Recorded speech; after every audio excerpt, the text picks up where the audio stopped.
এই যে club tan soul and wellness, মানে সূর্যের কিরণে যে তোমার ট্যানিংটা হয় সেটা এখানে আর্টিফিশিয়ালি ওটা করা হয় ইলেকট্রিক্যাল বা রের মতো একটা জিনিস দিয়ে। আচ্ছা, এটা হচ্ছে এই পুরো স্যালনটা হচ্ছে কালো হওয়ার। আমরা তো নানা রকম সিরাম মাখি, ক্রিম মাখি যে ফর্সা হবো বলে, এখানে কিন্তু উল্টো। এখানে এটা হচ্ছে যে এখানে পয়সা দাও, তারপরে এখানে হ্যাঁ কত ঘন্টার জন্য তুমি করতে চাও সেই জিনিসটা সেই বুঝে তুমি এখানে পেমেন্ট করো, তারপরে এই দরজা খুলবে। তারপরে ওই যে এই যে চেম্বারগুলো আছে ওখানে দেখা যাচ্ছে, ওখানে ওনারা শুয়ে পড়েন। তারপরে হ্যাঁ হ্যাঁ ও বক্সের মতো ওটা, তারপরে কভার হয়ে যায়।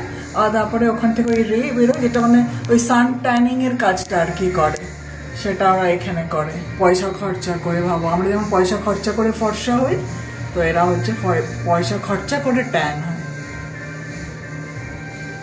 এটা হচ্ছে ডেনমার্ক ক্লাব ট্যান, না হচ্ছে ক্লাব ট্যান।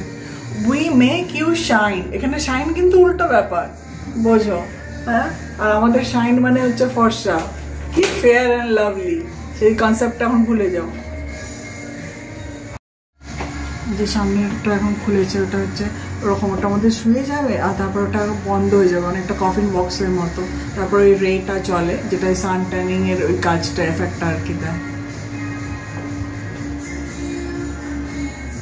মানুষের কত রকমের সমস্যা, আমরা হচ্ছে ফর্সা হওয়ার জন্য আমাদের সমস্যা, এরা হচ্ছে এই উল্টো ট্যান হবে তার সমস্যা, কি করে হওয়া যায় সেই নিয়ে ভেবেই